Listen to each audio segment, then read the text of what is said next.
ओगरदानी त्रिकालदर्शी कैलाशी अविनाशी भगवान शिव की ये पवित्र भूमि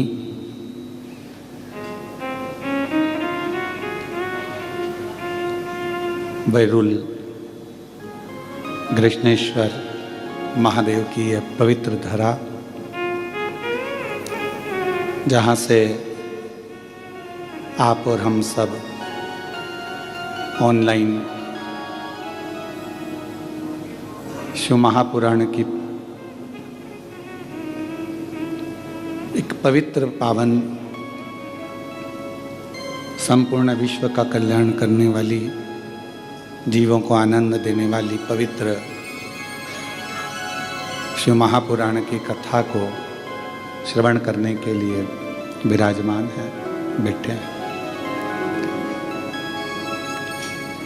ये कथा ऑनलाइन तो सीहोर से होने वाली थी, पर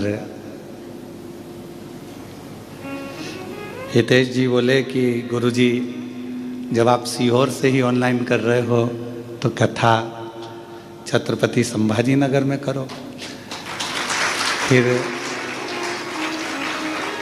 हमने कहा छत्रपति संभाजी नगर में तो नहीं, फिर अगर ऑनलाइन करें तो कृष्णेश्वर बाबा के दरवाजे से करें, जिससे सारा विश्व इस पितृपक्ष में इस पवित्र कथा को कृष्णेश्वर बाबा के चरणों से श्रवण कर कर अपने जीवन को आनंद पाए और 12वें ज्योतिर्लिंग का इस पवित्र अवसर पितृपक्ष में जो कथा श्रवण करे।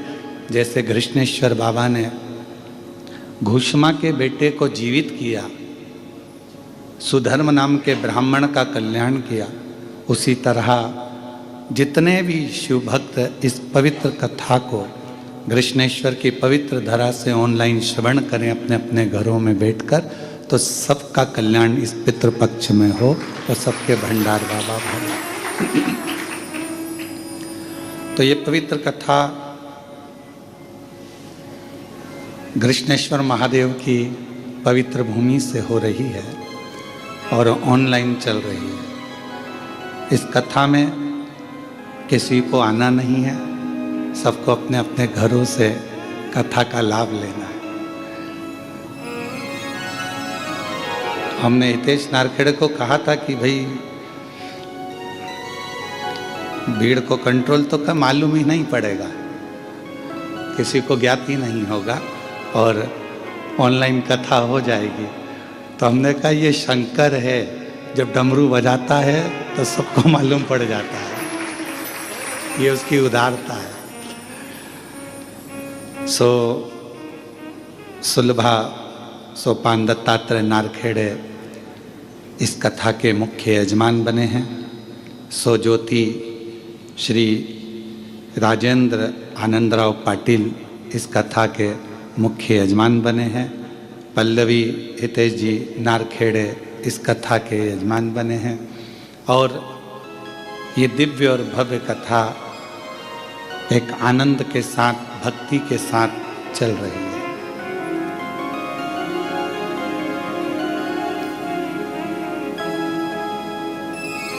और नारखेड़े परिवार के जितने भी सदस्य हैं, बेटे हैं, बेटियां हैं, गौरव हो और भी अन्य जितने भी बेटियां हैं, दामाद हैं, और जो जो इनके भाई बंधु हैं, पाटिल परिवार के जितने भी बहन भाई बंधु, बेटियां, दामाद जो भी हैं, सभी इस कथा के यजमान हैं।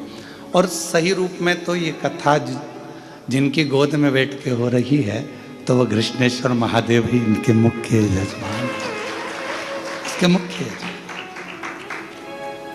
कृष्णेश्वर प्रतिष्ठान वाले भी चाहते थे कि गुरुजी कभी भी एक कथा ऑनलाइन यहाँ हो, तो मैं आपको भी धन्यवाद देता हूँ, कृष्णेश्वर प्रतिष्ठान वालों को भी, कि जो दिन रात मेहनत कर कर कथा होना थी सीहोर में, उसको लेकर आ गए कृष्णेश्वर तक और ऑनलाइन यहाँ चल रही है। पर इन सब में सबसे ज़्यादा किस्मत वाले तो तुम लोग हो जो एक्स्ट्रा बैठे हुए हैं।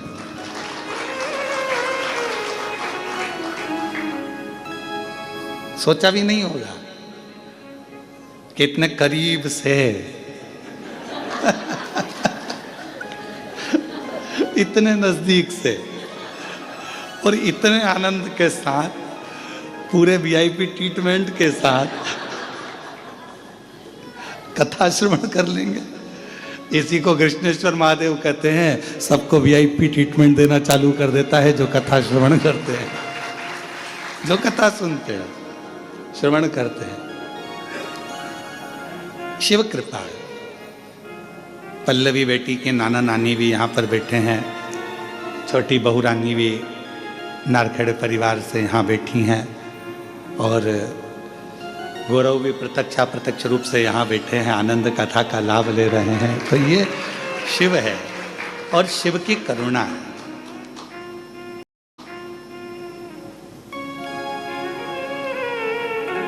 अब 7 दिन की कथा आस्था चैनल पर, फेसबुक, यूट्यूब पर चलेगी। सब ये सोचकर सुनना कि पितृपक्ष की कथा हम बाबा कृष्णेश्वर नाथ की पवित्र भूमि महाराष्ट्र बेरुल से सुन रहे हैं। और जितने भी लोग कथा को श्रवण कर रहे हैं, जो पितरों के लिए सुन रहे हैं, 2 दाना चावल का हाथ में लेकर कथा को श्रवण करने के बाद अपना जो पानी का मटका है, हंडा है, परिंडा है, वो उस हंडे मटके के पास में 2 दाना चावल अपने गोत्र का बोलकर छोड़ देना। उस मटके के पास में, हंडे के पास में, पानी के मटके के पास में, क्योंकि ये पितृपक्ष की कथा। आपको मालूम होगा कि इस व्यासपीठ से बार बार चावल के दानों का, अक्षत का वर्णन किया जाता है। अक्षत एक उजला अन्न है। चावल एक उजला अन्न माना जाता है, और उस अन्न का महत्व ये रहता है कि जब हम पितृपक्ष में अपने पूर्वजों के लिए, अपने पूर्वजों का स्मरण कर कर यदि शिव महापुराण की कथा को श्रवण कर रहे हैं और कथा का रसतत्व ग्रहण कर रहे हैं, तो उस कथा के रसतत्व को हम उज्जवल अन्न के साथ अपनी जिंदगी को उज्जवल करने के लिए श्रवण करें। अब ये बात तो हमने अक्षत दाने की बोली, जो आस्था चैनल पर टीवी पे कथा सुन रहे हैं उनके लिए। और तुम अगर चावल रख लोगे तो ताली कैसे बजाओगे भजन में?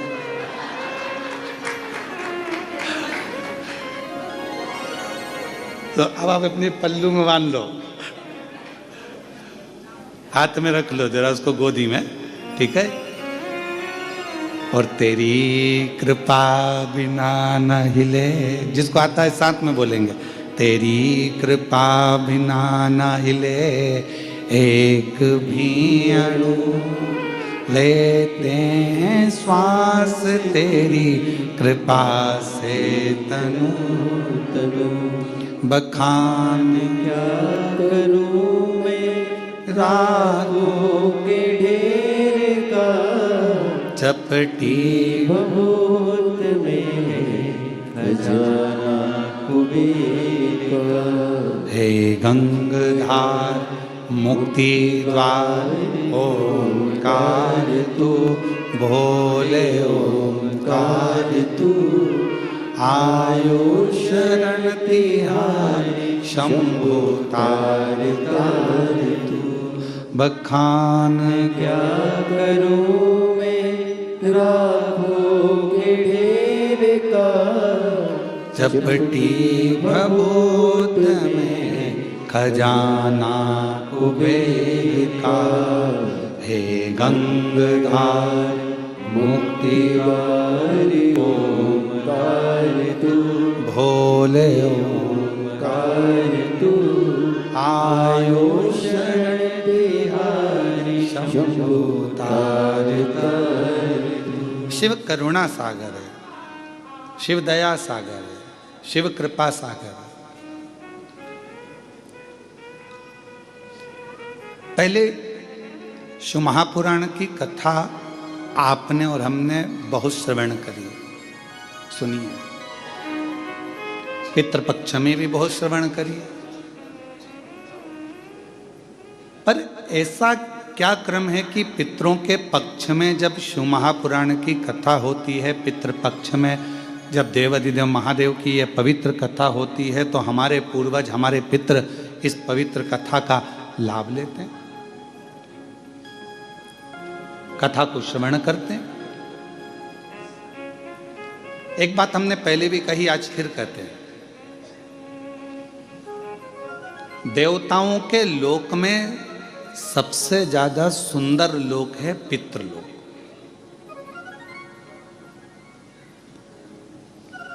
और देवताओं के लोक में सर्वश्रेष्ठ सबसे सुंदर लोक अगर माना गया है तो पितृलोक माना गया। जिस पितृलोक में पितृ निवास करते हैं, रहते हैं। अब आप कहोगे गुरुजी ये पितृलोक का वर्णन कहाँ है? तो शिव महापुराण के प्रारंभ में विद्येश्वर संहिता के अंतर्गत ही आप इसको श्रवण कर सकते हैं, या पार्वती खंड में, उमा खंड में, कौमार्य खंड में आप इसको श्रवण कर सकते हैं। भगवान पितृलोक में पितरों की 3 बेटियां हैं, मेना, धन्या और कला।